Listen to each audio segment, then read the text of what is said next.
Congresswoman Omar, I'm going to ask you a simple question. If the United States and Somalia went to war, hypothetically, which side would you want to win? Speaker Mike Johnson's voice cut through the House Ethics Committee hearing room like a blade. Calm, measured, clinical. The voice of a constitutional lawyer who'd spent 6 months building a case and knew exactly what he was about to do. Silence. Complete suffocating silence. Representative Ilhan Omar sat at the witness table, her lawyer beside her folders stacked in front of them. She'd been answering questions for 6 hours, deflecting, explaining, defending. But this question was different. This question had no good answer, and everyone in that room knew it. The silence stretched. 10 seconds, 20, 30. The C-SPAN cameras captured every moment.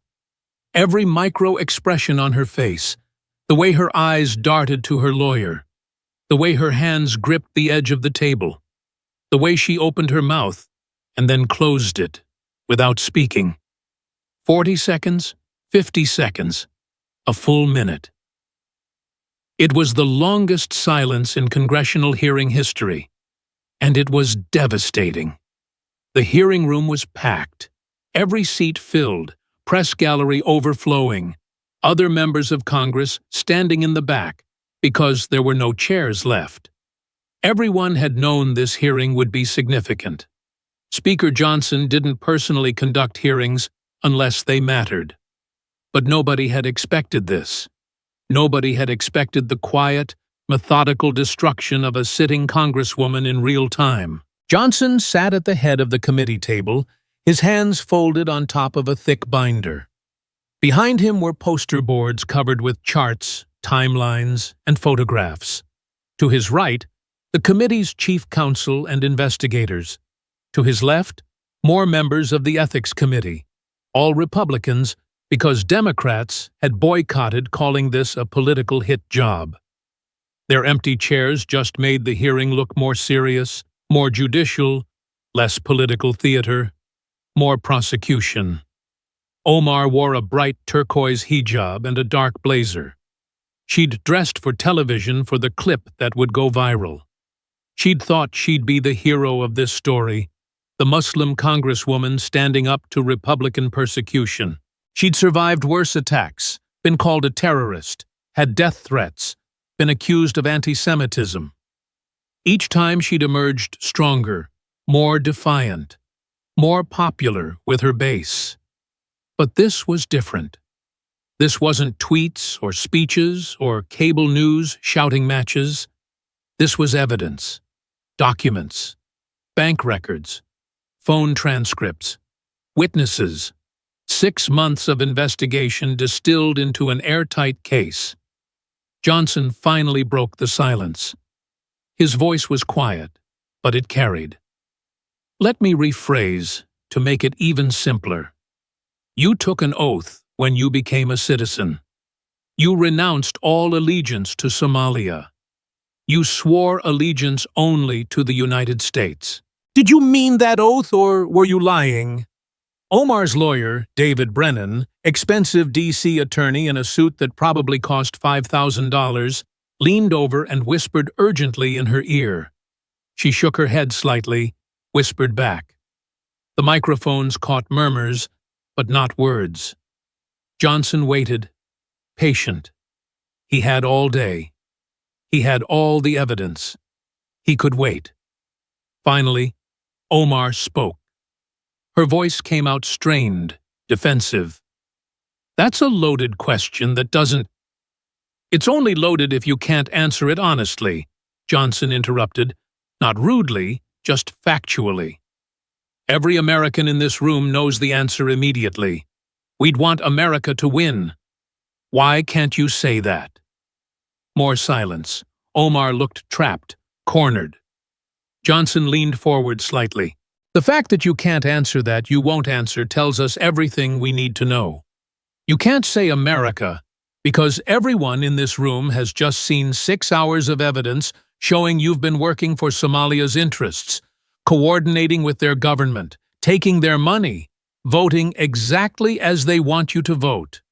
But you can't say Somalia either, because that would be admitting you lied in your citizenship oath and you're serving in Congress under false pretenses. He paused. Let that land. So you say nothing, which is itself an answer. Omar stood up suddenly, her chair scraping against the floor. Her voice shook with anger. This is a witch hunt. This is Islamophobia, disguised as oversight. You're persecuting me because I'm a black Muslim woman who dares to speak truth to power. Johnson's expression didn't change. Sit down, Congresswoman. I will not sit down. His voice was sharp, now cutting. This has nothing to do with your religion or your race. This has to do with your actions, with documented evidence of foreign agent activity, with your refusal to register under FARA, with money you received from foreign government sources, with phone calls where you coordinated with foreign officials on how to undermine U.S. policy. Sit down. She sat because she had no choice, because the sergeant-at-arms was standing by the door, because her lawyer was pulling on her sleeve. Johnson picked up a document from his binder. Let me show everyone what we found. This is a phone transcript, NSA intercept from March of this year. You're talking to Somalia's foreign minister. And you say, I'm reading your exact words. I will always prioritize Somalia's interests. That's my first loyalty.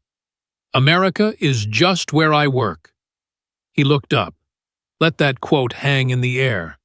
America is just where I work. Not your country. Not your home. Not the nation you swore an oath to. Just where you work. Like a job. Like you're a foreign agent who happens to have a congressional office and a security clearance. The room erupted. Gasps, murmurs, people leaning forward, press typing furiously. Someone in the gallery shouted, "Traitor!" before being gled quiet. Johnson raised his voice slightly. Over the next hour, I'm going to show this committee and the American people exactly what Representative Omar has been doing for the past 4 years. Who's been funding her, who she's been coordinating with, what she's been saying in private versus what she says in public. And then we'll see if she can answer that simple question. Where does your loyalty lie? He looked directly at Omar. But I think we already know the answer. To understand how we got here, how the third-ranking Muslim in Congress ended up in a House hearing room, unable to say she'd want America to win a war, you have to go back 8 hours earlier. When Ilhan Omar walked into this building, thinking she'd survived this like she'd survived everything else, when she had no idea that Mike Johnson had built not a political attack, but a legal case, when she still thought she was untouchable.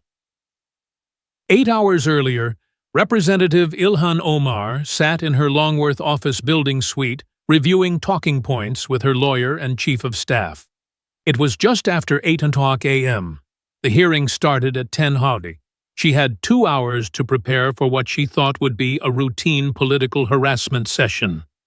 They have nothing, Omar said, scrolling through her phone, checking Twitter reactions to news of the hearing. Her supporters were already flooding the zone, hashtags defending her, tweets calling it Islamophobia, the usual playbook. Mike Johnson has been investigating me for 6 months. If they had anything real, we'd already know. This is just red meat for the MAGA base. David Brennan, her lawyer, sat across from her, reviewing a thick folder of anticipated questions and prepared answers. He'd been through dozens of these hearings, knew how they worked. The subpoena is broad. FARA compliance, communications with foreign officials, campaign finance disclosures, standard fishing expedition. We stonewall on anything sensitive, invoke privileges where applicable, and this dies in committee. The Democrats are boycotting, which means there's no quorum for formal action. This is theater.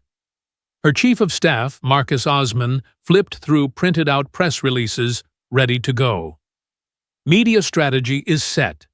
The second they go after you on Somalia, we frame it as attacking your advocacy for refugees and immigrants. If they bring up money, all contributions were properly disclosed per FEC rules. If they question your foreign policy positions, First Amendment, you have every right to criticize U.S. imperialism. Omar nodded, feeling more confident. She'd been through worse than Mike Johnson.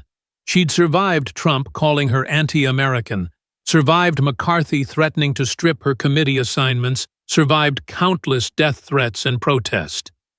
Each attack had made her stronger, made her base more devoted, made her a national figure in progressive politics.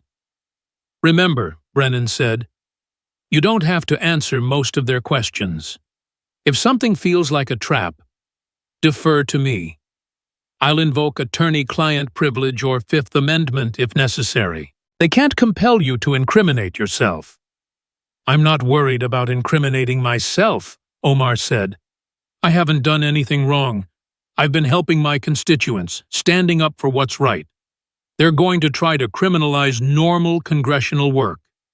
What she didn't know, what she couldn't have known, was that while she'd been building her national profile and fighting public battles, Mike Johnson had been quietly building something very different. Not a political attack, a prosecutorial case. 6 months of investigation, subpoenas, document requests, witness interviews, NSA intercepts obtained through proper FISA warrants, financial records traced through multiple banks and countries. 3 blocks away in the Speaker's office in the Capitol, Mike Johnson sat at his desk going through the final briefing book one more time.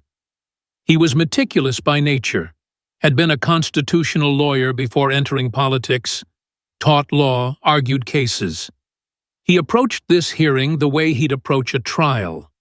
His chief counsel, Tom Emerson, former assistant U.S. attorney who'd prosecuted corruption cases, sat across from him. We're ready. Everything's documented. Every claim sourced, every piece of evidence that would hold up in federal court. Johnson flipped through tabs in the binder, red for financial evidence, blue for communications intercepts, green for voting records, yellow for witness statements. Walk me through it one more time. I want to make sure the sequencing is right. Emerson pulled out his own outline. Opening. We establish what FARA is and why it exists. Foreign Agents Registration Act requires anyone acting on behalf of a foreign government to register. It's not complicated. If you're lobbying for a foreign power, you register. She didn't register. That's a felony. Phase 1. The money. We show that her campaigns and affiliated PACs received approximately $1.3 million from sources with direct ties to the Somali government. Not properly disclosed, shell organizations, pass-through entities, classic money laundering structure, campaign finance violations at minimum, potentially corruption. Johnson made a note. We need to be careful here. Some of those donors are Somali Americans who are U.S. citizens. We're not accusing them. We're showing the money ultimately came from foreign sources. Exactly. We've traced the funding. The organizations that donated are funded by Somali government-controlled entities. We have the bank records, Emerson continued. Phase 2. The communications. NSA has intercepted 43 calls or electronic communications between her and Somali government officials over the past 4 years. We can't use all of them. Some are too classified, but we have a dozen that have been declassified specifically for this hearing. They show her coordinating with Somalia's government on pending legislation, sharing information from classified briefings, promising to advocate for their positions. Phase 3. The voting record, simple and devastating. 23 votes in Congress related to Somalia or U.S.-Somalia relations. She voted against U.S. interests, 23 times out of 23. 100% alignment with what Somalia's government wanted. And every vote came within 2 weeks of her communicating with Somali officials. Pattern shows coordination. Johnson nodded. That's the key. Any one thing she can explain away. But the pattern is undeniable. Phase 4. The witnesses. We have 3 Somali American constituents from her district willing to testify. All registered Democrats, all voted for her initially, all now willing to say publicly that she told them privately her loyalty is to Somalia first. One of them recorded her saying it. Johnson looked up sharply. The recording is clean, admissible.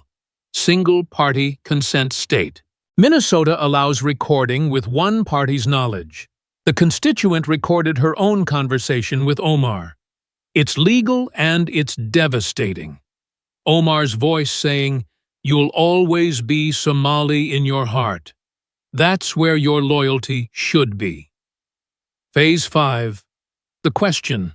After we've presented all this evidence, we ask her directly, which country would you want to win? It's a trap, but a fair one. If she says America, we play the intercept where she says her first loyalty is to Somalia. If she says Somalia, she's admitted she lied in her citizenship oath. If she refuses to answer, that's its own answer. Johnson sat back. What if she takes the 5th? Even better. Congresswoman refuses to state whether she'd want America to win. That's the headline. That's the clip that plays forever. They reviewed potential defenses. Omar would claim Islamophobia. They had a response. This is about actions, not religion. We never mention her faith unless she brings it up. Omar would claim she was helping constituents with consular services. They had evidence showing it went far beyond that. Omar would say this was political persecution. They'd let the evidence speak for itself. Johnson's communications director entered with the media plan. C-SPAN is carrying it live. Our rapid response team is ready to clip key moments immediately. We've got 5 different legal scholars, 3 conservative, 2 liberal, ready to do interviews about FARA requirements and why they matter. We've got the 3 Somali American witnesses ready for media hits after they testify. This isn't just a hearing. It's a narrative rollout. Johnson felt a twinge of something, not quite regret, but awareness. What he was about to do would end a congressional career, would possibly result in criminal prosecution, would destroy someone's life. He thought about whether he was doing this for the right reasons.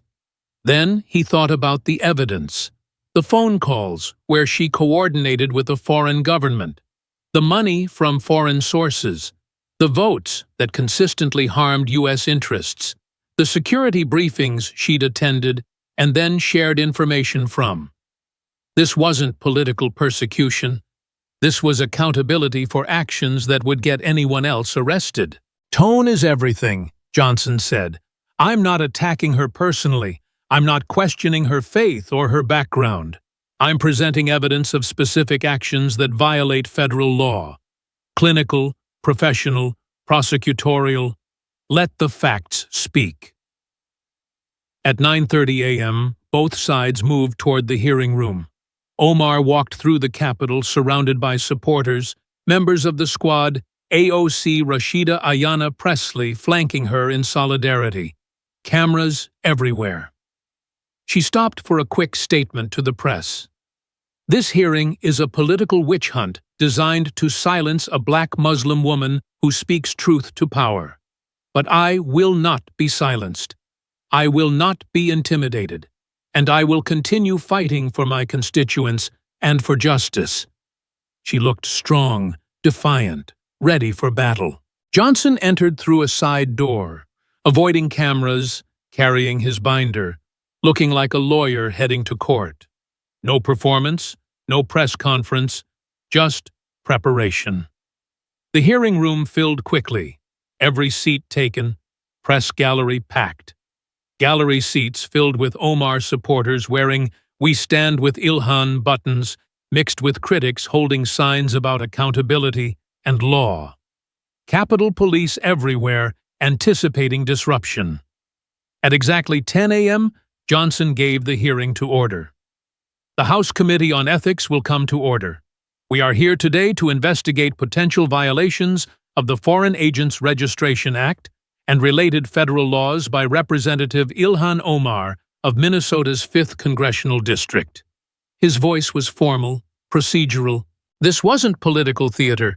This was official business. Congresswoman Omar, you have been subpoenaed to testify. You have the right to counsel, which I see you've exercised. You have the right to make an opening statement. You have the right to refuse to answer questions, though the committee may draw appropriate inferences from such refusal. Do you understand these rights? Omar nodded. I do. Would you like to make an opening statement? She stood. She'd prepared for this moment, the speech that would go viral, the defiant stand against persecution. Yes, Mr. Speaker. Thank you. She looked directly at the cameras. I want to start by saying this hearing is a disgrace. It's political persecution disguised as oversight, as I'm being targeted because I'm a black Muslim woman who speaks truth to power, because I criticize U.S. foreign policy, because I stand with refugees and immigrants, because I dare to ask why we spend billions on weapons instead of health care and education. She was hitting her stride now, voice strong. I came to this country as a refugee fleeing war. I lived in a camp. I came to America with nothing. I learned English. I became a citizen. I worked hard. I served my community. And I was elected to Congress to represent my constituents. Everything I have done, everything has been in service of my constituents, helping Somali Americans navigate immigration issues, advocating for policies that help refugees and displaced people, speaking out against U.S. interventions that destabilize other countries. That's not being a foreign agent. That's being a representative. Her supporters in the gallery began applauding. Johnson let it go on for a few seconds, then gave them quiet. Order. We will have order, or I will clear the gallery. Omar continued. This committee has been investigating me for 6 months based on conspiracy theories promoted by right-wing media. They have twisted normal congressional work into something sinister. They have taken my advocacy for human rights and called it foreign influence. They have used my Muslim faith and my black identity against me. She looked directly at Johnson. I will not be silenced. I will not apologize for who I am or what I believe, and I will continue fighting for justice no matter how many hearings you hold. She sat down. Her supporters applauded again until Johnson gave them quiet with a warning. She looked confident, pleased with herself. She'd delivered the speech, set the narrative. Now it was just a matter of getting through the hearing with that narrative intact. Johnson let the moment settle, then opened his binder. Thank you for that statement, Congresswoman. Now, let's look at the evidence. And with those words, Omar's carefully constructed narrative began to crumble. Johnson pulled out the first set of documents, slid copies to the committee members and to Omar's lawyer. Let's start with campaign finance. Congresswoman, your campaigns and affiliated PACs have raised approximately $87 million since you first ran for Congress in 2018. Does that sound accurate?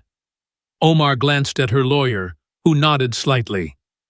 I don't have exact numbers in front of me, but that's approximately correct. Of that $8.7 million, approximately $1.3 million came from sources with direct ties to the Somali government or Somali government-controlled entities. Were you aware of that? Her lawyer started to speak, but Omar cut him off. All of my campaign contributions were properly vetted and disclosed according to FEC regulations. That wasn't my question, Johnson interrupted gently. Were you aware that significant portions of your funding came from Somali government-linked sources? Yes or no? Pause. I received donations from many sources, including Somali American community organizations. Let me be specific. Johnson pulled up a document on the screen behind him, large enough for everyone to see. The Somali American Leadership Council donated $380,000 to your campaigns across 3 election cycles. That's the single largest organizational donor to your campaigns. Correct. That's a legitimate American organization. It's incorporated in America, yes, but let's talk about where its money comes from. Johnson clicked to the next slide, a flowchart showing money movement. The Somali American Leadership Council receives 87% of its funding from the Somali Commercial Bank. The bank is headquartered in Mogadishu. Its chairman is Abdi Hassan Mahdi, who is the brother of Somalia's finance minister. The bank is effectively controlled by individuals closely tied to Somalia's government. He let that sink in. So when the Somali American Leadership Council donates to your campaign, where is that money really coming from? Omar's lawyer leaned forward. Mr. Speaker, the organization is a registered 501c4 in the United States. My client followed all FEC disclosure requirements. Did she disclose that the organization was funded by a Somali government-controlled bank? Did she disclose the foreign source of the funds? Silence. Johnson pulled out more documents. Let me show you something else. This is from the Treasury Department's Financial Crimes Enforcement Network, FinCEN. They track money laundering. They flagged the Somali American Leadership Council 2 years ago because of unusual money flows from Somalia. Large wire transfers from Mogadishu timed to coincide with U.S. election cycles. He showed the timeline. June 2020, $150,000 wired from Mogadishu to the council. 2 weeks later, $75,000 donated to your campaign. October 2022, $100,000 from Mogadishu. 3 weeks later, $100,000 to your campaign. The pattern repeats through 2022 and 2024. This isn't a grassroots American organization supporting your campaign. This is foreign money being laundered through a U.S. entity to fund your campaigns. That's illegal. Omar tried to respond. I had no knowledge of the internal funding sources. You met with Abdi Hassan Mahdi 6 times during your first campaign. He hosted a fundraiser for you in Minneapolis, where he was the guest of honor. Multiple witnesses heard him introduce you as our voice in Congress and the representative for all Somalis here and in the homeland. You're telling me you didn't know he was connected to Somalia's government? No good answer. Johnson moved on. The Horn of Africa Development Association donated $220,000 across your campaigns, also funded primarily by Somali government sources. The East African Community Foundation donated $180,000. Same funding structure. The Mogadishu Business Alliance donated $140,000, funded by businesses owned by individuals with direct ties to Somalia's government. He showed a chart. All told, we've traced $1.3 million in campaign donations to foreign sources. That's 15% of everything you've raised. And you expect us to believe you had no idea? Her lawyer objected. These are American organizations making legal donations. They're pass-throughs, shell organizations. The money originates in Somalia, gets laundered through U.S. entities, and ends up in her campaign. That's how foreign governments circumvent campaign finance law, and she knew it. Johnson pulled out another folder. Let's talk about your husband, Ahmed Hirsi. He runs a company called Sahan Services Group. According to your financial disclosures, that company has received $280,000 in consulting fees from various Somali businesses over the past 4 years. What services does his company provide? Omar's face tightened. My husband's business is separate from my congressional work. He works from your house. You file joint tax returns. His income is your income. So I'll ask again, what did his company do to earn $280,000 from businesses in Somalia? Her lawyer whispered to her. She shook her head slightly. Johnson didn't wait. Let me tell you what our investigators found. Sahan Services Group has no website, no LinkedIn profile, no other clients we can identify besides these Somali businesses, no employees other than your husband. The consulting is undefined. No work product, no deliverables, no contracts specifying services. He showed bank records. But what we do have is a pattern. Every payment to his company came within 2 weeks of you voting on Somalia-related legislation. Every single payment. He displayed a timeline, 2 columns. Left side, payments to Sahan Services Group. Right side, your votes on Somalia-related bills. The correlation was perfect. Payment on March 15, 2022. Vote on Somalia sanctions on March 28, 2022. Payment on June 3, 2022. Vote on aid conditions on June 14, 2022. Over and over. This isn't consulting income. These are payments for your votes. This is corruption. The room erupted. Gasps, shouting from the gallery. Johnson gave for order. We will have order, or I will clear this room. Omar stood up, her voice shaking. This is outrageous speculation based on coincidence. Sit down, Congresswoman. Johnson's voice was sharp. 8 payments, 8 votes.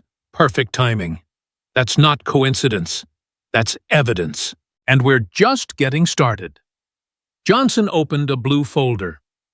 Let's talk about your communications with Somali government officials. How many times would you estimate you've spoken with members of Somalia's government since taking office in 2019? Omar looked wary now. I don't keep a count. As part of my work helping constituents with immigration and consular issues, the FBI has a count. You've had documented contact with Somali government officials 127 times in the past 4 years. Phone calls, in-person meetings, encrypted messaging, 127 times. That's more contact than most State Department officials working on Somalia policy. He paused. Now, most of those communications are probably routine, helping a constituent with a visa issue, following up on a passport problem. That's normal congressional work. But 43 of those communications were different. 43 times you discussed U.S. policy toward Somalia pending congressional votes, information from classified briefings or strategic matters, and we have transcripts. Omar's lawyer sat up straighter.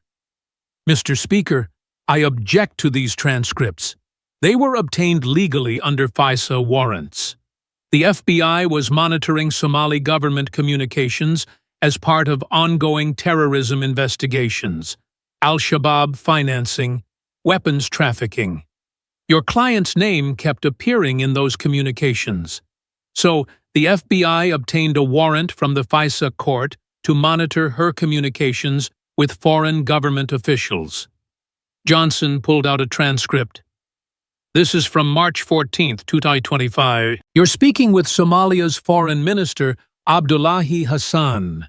You say, and I quote, "The sanctions bill is coming up for a vote next week. I've been talking with progressive members, Ocasio-Cortez, and a few others. We're working to either block it or at least strip the provisions targeting your officials. I think we can get about 15 votes. It's going to take some convincing, but I think we can do this." He looked up. You're coordinating with a foreign government on how to defeat U.S. legislation. That's not constituent services. That's lobbying for a foreign power. That's exactly what FARA is designed to prevent. Omar started to speak, but Johnson continued. Here's another one. April 2nd, 2025. You're speaking with Ambassador Omar Sharif, Somalia's ambassador to the United States. You say, I attended a classified briefing yesterday on regional security and counterterrorism operations. I obviously can't share classified details, but I can tell you that the U.S. is planning to increase drone operations and special forces activities in the southern provinces over the next few months. Your government should prepare accordingly. You should start messaging about civilian casualties now, before the operations begin. The room went silent, completely silent. Johnson's voice got harder. You attended a classified briefing.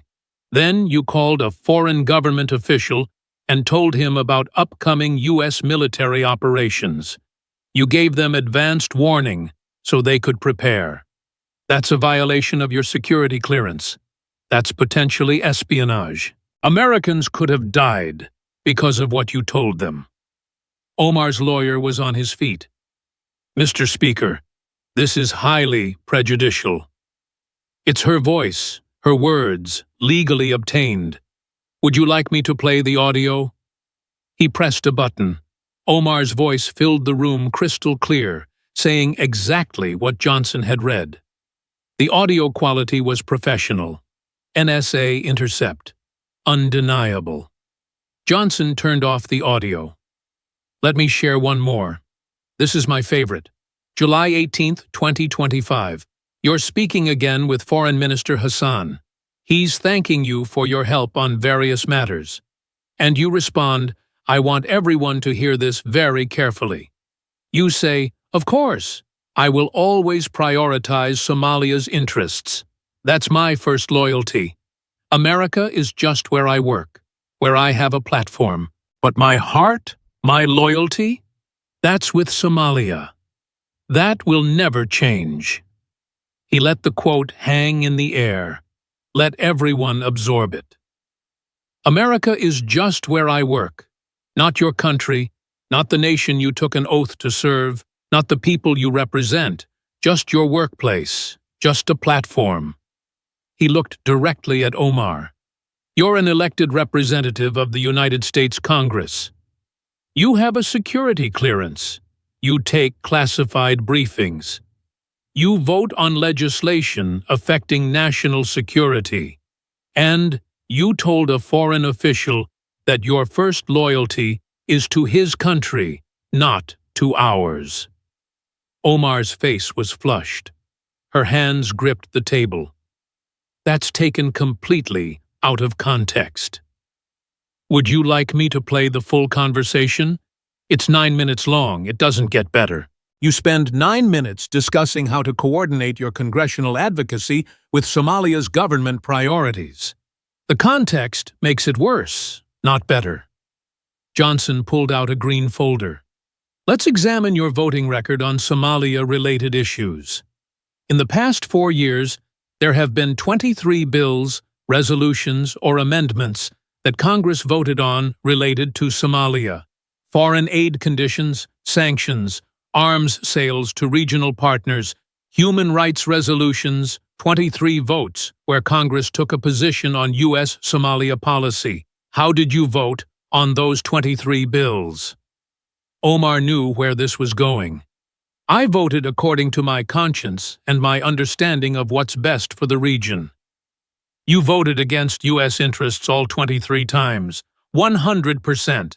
Not 22 out of 23, not 18 out of 23, all 23 times. Every single time there was a choice between supporting U.S. policy or supporting Somalia's government position, you sided with Somalia. He displayed the voting record on the screen, each vote listed with her position. Bill to condition U.S. aid on human rights improvements in Somalia. You voted no. Resolution condemning Somalia's imprisonment of journalists. You voted present. Sanctions on Somali officials linked to corruption. You voted no.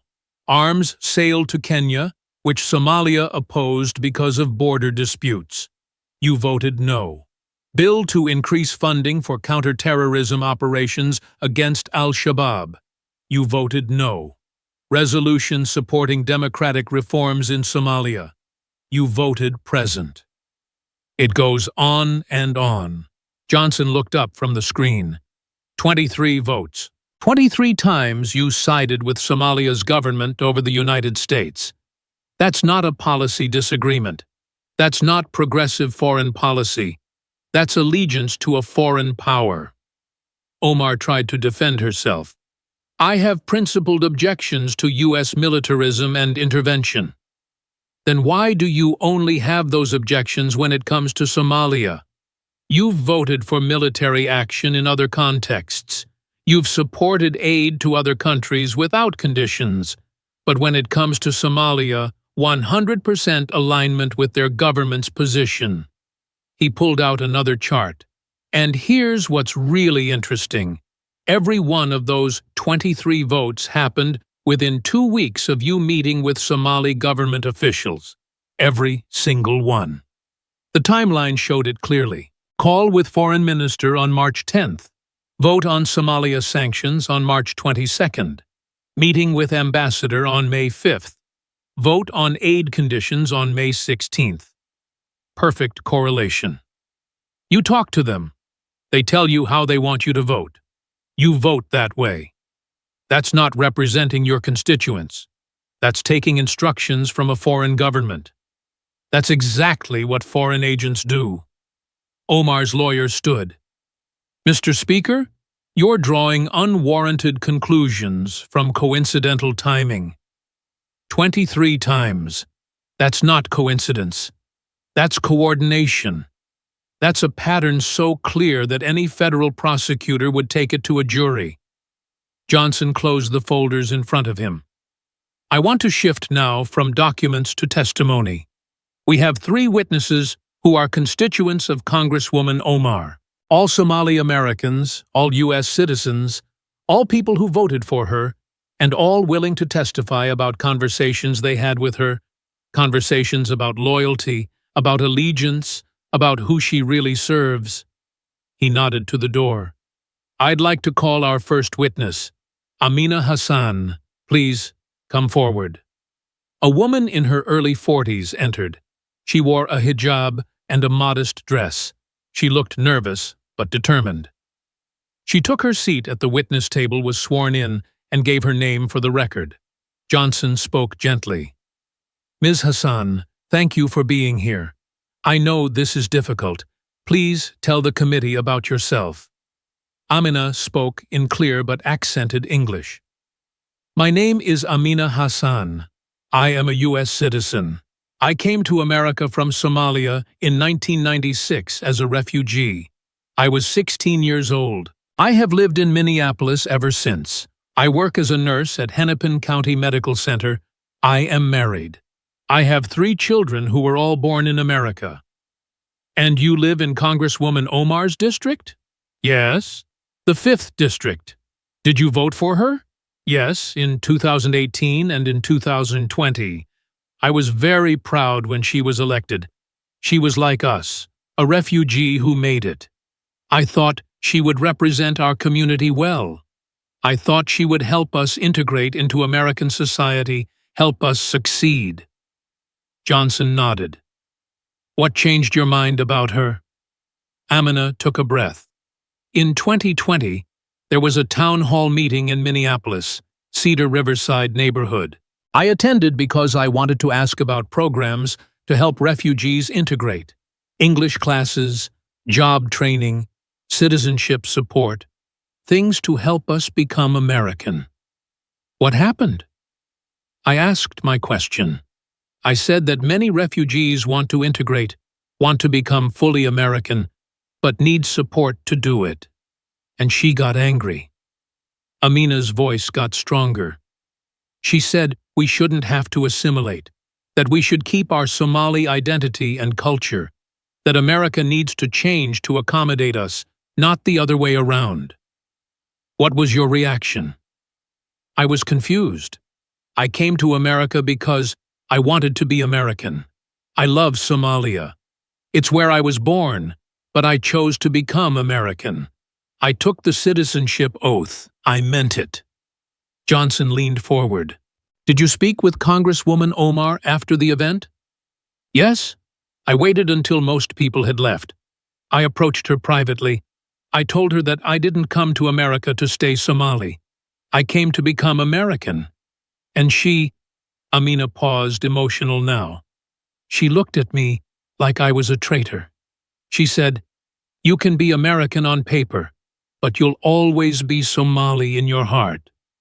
That's where your loyalty should be, to our people, to our homeland." Did anyone else hear this conversation? My husband was with me. He heard it too. And what did you think when she said that? Amina's voice cracked slightly. I thought she didn't understand what it means to be an American. Or maybe she understood and just didn't care. I came here as a refugee. I was given a chance at a new life. I love America. This is my home now. And she was telling me that wasn't good enough, that I should stay loyal to Somalia. Johnson pulled out his phone. Ms. Hassan, do you have any documentation of this conversation? Yes. She pulled out her own phone. After that conversation, I became suspicious of her. So, the next time I saw her at another event a few months later, I recorded our conversation. And what did she say in that conversation? Amina played the audio, Omar's voice unmistakable. You have to understand, Amina. We are Somali first. That doesn't change just because we have American passports. Our loyalty, our identity, our purpose, that's all tied to Somalia, to our people back home. America is just where we live now, but Somalia is who we are. The hearing room erupted, shouting, gasps. Johnson gave for order. Omar stood up. That recording was made without my knowledge. Minnesota is a one-party consent state, Johnson said. Ms. Hassan was a party to the conversation. The recording is legal. He called 2 more witnesses. Both Somali Americans, both with similar stories, both describing Omar telling them their true loyalty should be to Somalia, not America. One had a witness who corroborated the conversation. Another had written notes from immediately after their meeting with Omar documenting what she'd said. All 3 witnesses were asked the same final question. Do you believe Representative Omar's first loyalty is to the United States or to Somalia? All 3 gave the same answer. To Somalia, without question. After the witnesses finished, Johnson turned back to Omar. His voice was quiet now, serious. Congresswoman, let's talk about your oath of citizenship. You became a naturalized U.S. citizen in 2000. Do you remember the ceremony? Omar nodded stiffly. Of course. Do you remember the oath you took? The standard citizenship oath. Let me read it to you.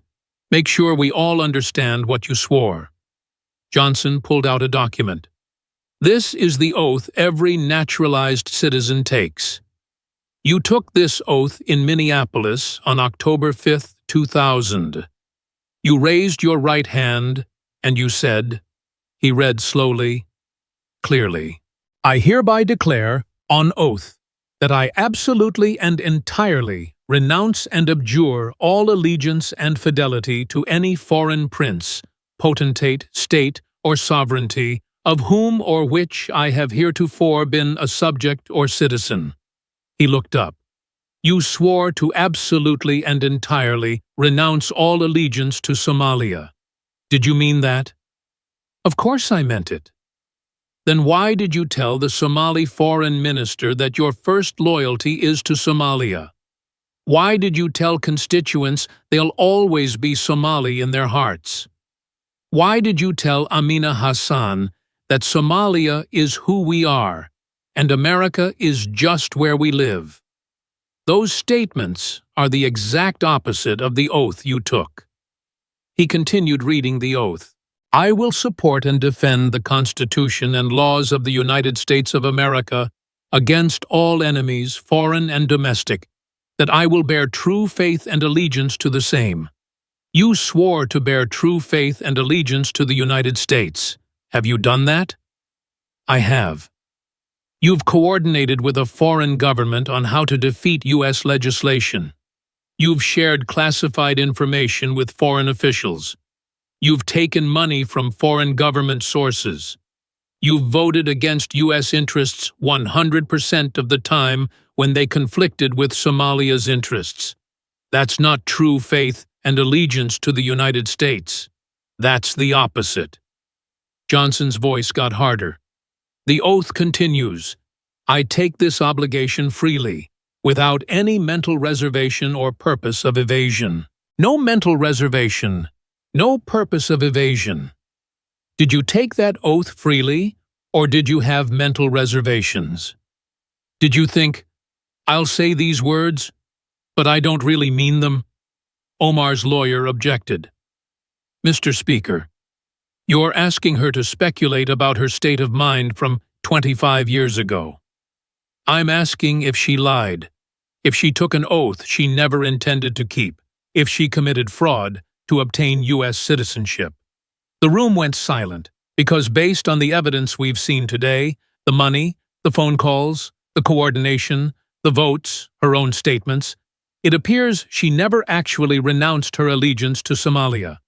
She never truly committed to serving only American interests. She took the oath, got the citizenship, ran for Congress, and has been serving Somalia's government the entire time. Johnson leaned forward. That's fraud, Congresswoman. That's grounds for revoking your citizenship. That's grounds for prosecution. And it's grounds for removing you from Congress. The hearing had been going for nearly 7 hours. Omar looked exhausted, trapped. Every defense had been shredded. Every explanation had been countered with evidence. The money trail was documented. The phone calls were recorded. The voting pattern was undeniable. The witnesses had testified under oath. Johnson had built a case that would hold up in any court. And now he was going to finish it. Congresswoman Omar, he said quietly, we've covered a lot of ground today, but I want to end where we began with a simple question. The most basic question of loyalty. He paused. Let the room settle. If the United States and Somalia went to war hypothetically, which side would you want to win? The question hung in the air. Simple, direct, devastating. Omar stared at him, looked at her lawyer, looked at her hands. The silence stretched 10 seconds, 20, 30. She couldn't say America, because everyone had just seen 7 hours of evidence showing she'd been working for Somalia. The phone transcripts where she promised to prioritize Somalia's interests. The witnesses who testified she told them Somalia was their true loyalty. The votes where she sided with Somalia over America every single time. But she couldn't say Somalia either, because that would be admitting everything. Admitting she lied in her citizenship oath. Admitting she was serving a foreign power. Admitting treason on national television. So she said nothing. 40 seconds, 50, a full minute. Finally, she spoke. Her voice strained. That's an absurd hypothetical that doesn't reflect. It's not absurd, Johnson interrupted. It's the most basic question of loyalty. Every American knows the answer immediately. We'd want America to win always, no matter what. Why can't you say that? Because it's a loaded question designed to... It's only loaded if you can't answer it honestly. Johnson's voice was calm, but relentless. Let me make it even simpler. Do you believe your first loyalty is to the United States or to Somalia? Her lawyer leaned over, whispered urgently. She shook her head, whispered back. I'm not going to engage with this racist line of questioning. It's not racist to ask where your loyalty lies, Johnson said sharply. It's not racist to expect a member of Congress to put America first. It's basic. It's fundamental. It's essential. And the fact that you're calling the question racist tells me you can't answer it. He stood now, looking down at her. You've sat here for 7 hours. You've heard the evidence, the money from foreign sources, the coordination with foreign officials, the votes against U.S. interests, the classified information you shared.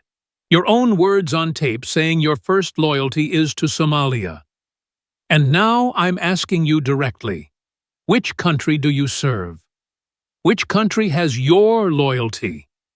And you can't answer because everyone in this room knows the answer.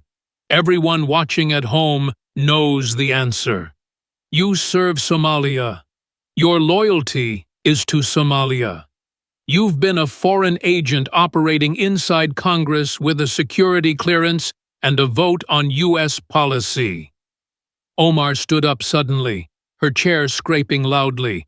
Her voice shook with anger and desperation. This entire hearing is a sham, a witch hunt. You've turned normal congressional work into some kind of spy thriller. You've persecuted me because I'm Muslim, because I'm black, because I dare to criticize U.S. imperialism. Johnson's expression didn't change. Sit down, Congresswoman. I will not sit down. You've twisted everything. The money was from legitimate American organizations. The calls were constituent services. The votes were my policy positions. You're criminalizing my religion and my identity. Sit down, or I will have you removed from this hearing. You can't silence me. I represent— Johnson's voice cut through like a whip. Sergeant at arms, if the Congresswoman does not sit down, escort her from this hearing. Omar's lawyer grabbed her arm, pulled her down into her seat. She was breathing hard, furious, but trapped. Johnson sat back down.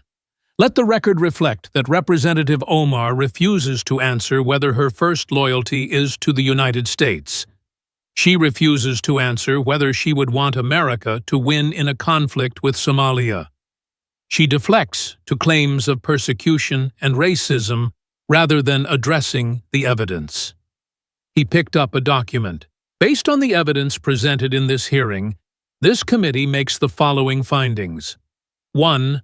Representative Omar received approximately $1.3 million in campaign contributions from sources with direct ties to the Somali government. These sources were not properly disclosed. This constitutes campaign finance violations and potentially money laundering. 2. Representative Omar communicated with Somali government officials 127 times over 4 years, including 43 communications where she discussed U.S. policy, congressional votes, and classified information. She coordinated her congressional activities with a foreign government. This constitutes activity requiring registration under the Foreign Agents Registration Act. She did not register. That is a felony. 3. Representative Omar shared information derived from classified briefings with foreign officials.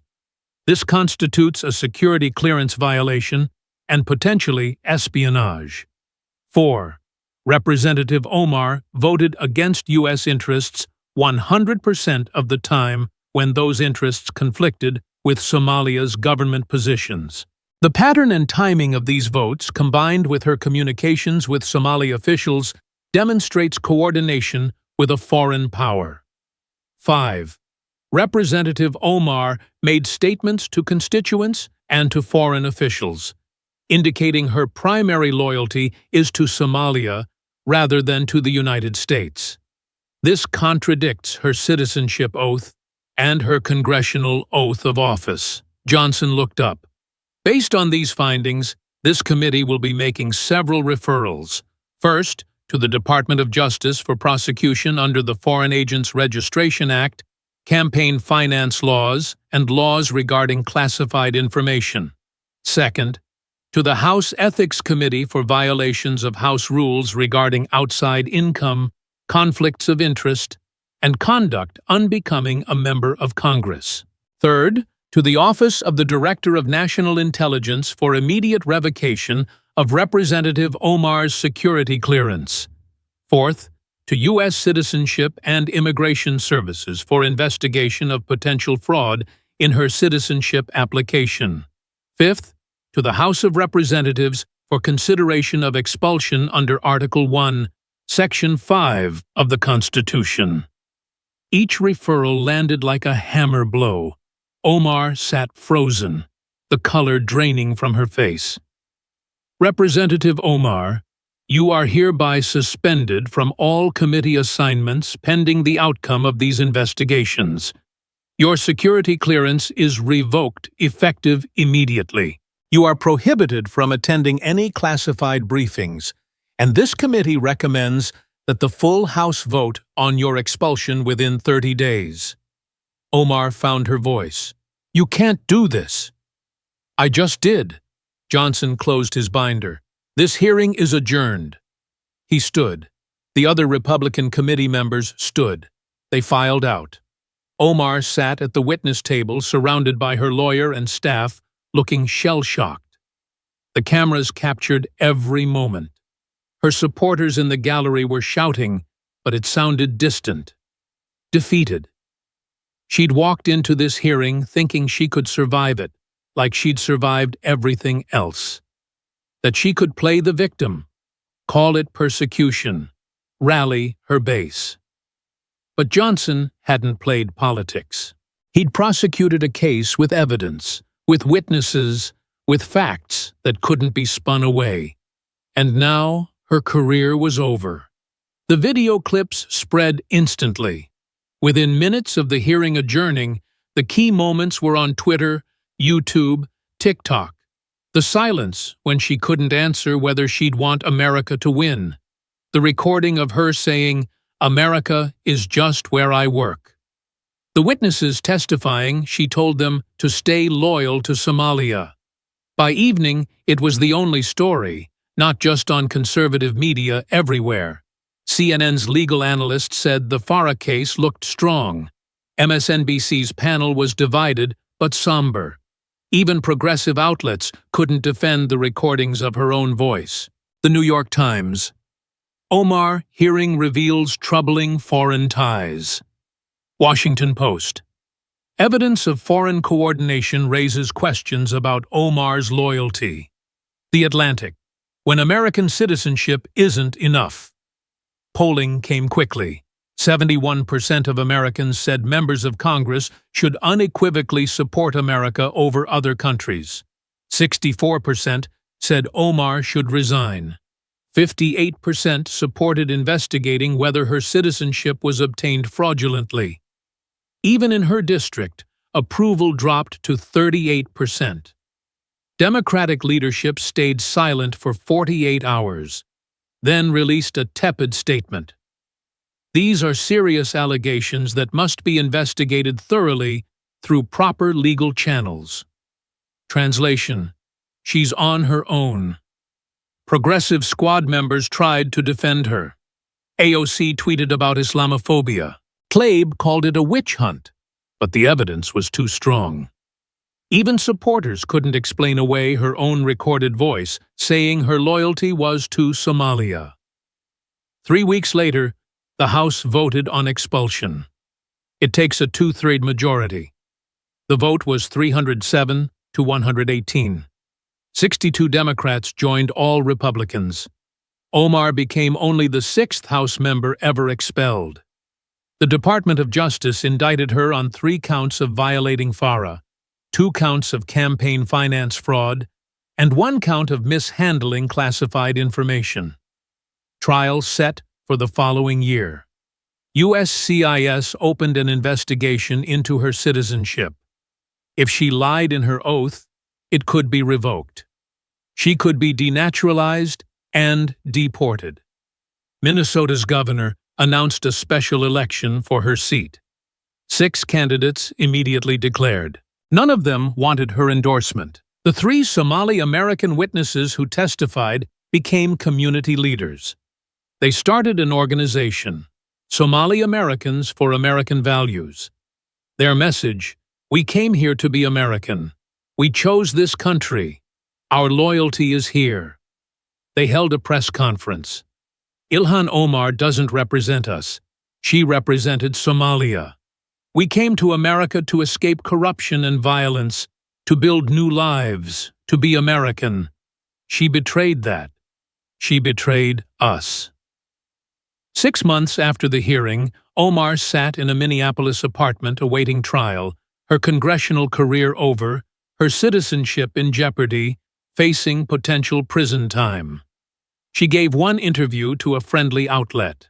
"I was persecuted for my identity," she said, "for being Muslim, for being black, for daring to criticize U.S. foreign policy." But nobody was listening anymore because they'd all seen the evidence, heard the recordings, watched her unable to answer one simple question. Would you want America to win? The lesson was simple and brutal. You can be born somewhere else. You can immigrate. You can become a citizen. You can even serve in Congress. But the oath you take to renounce all other allegiances to serve only America, that oath has to mean something. Ilhan Omar took that oath and she broke it. Not accidentally, not unknowingly, deliberately, consistently, for years. She coordinated with the foreign government, took their money, voted as they wanted, shared classified information, told constituents their loyalty should be to another country, said on tape that America was just where she worked. And when she was finally held accountable, when Mike Johnson spent 6 months building an airtight case and presented it methodically, professionally, without rhetoric or hyperbole, she had no defense except to call it persecution.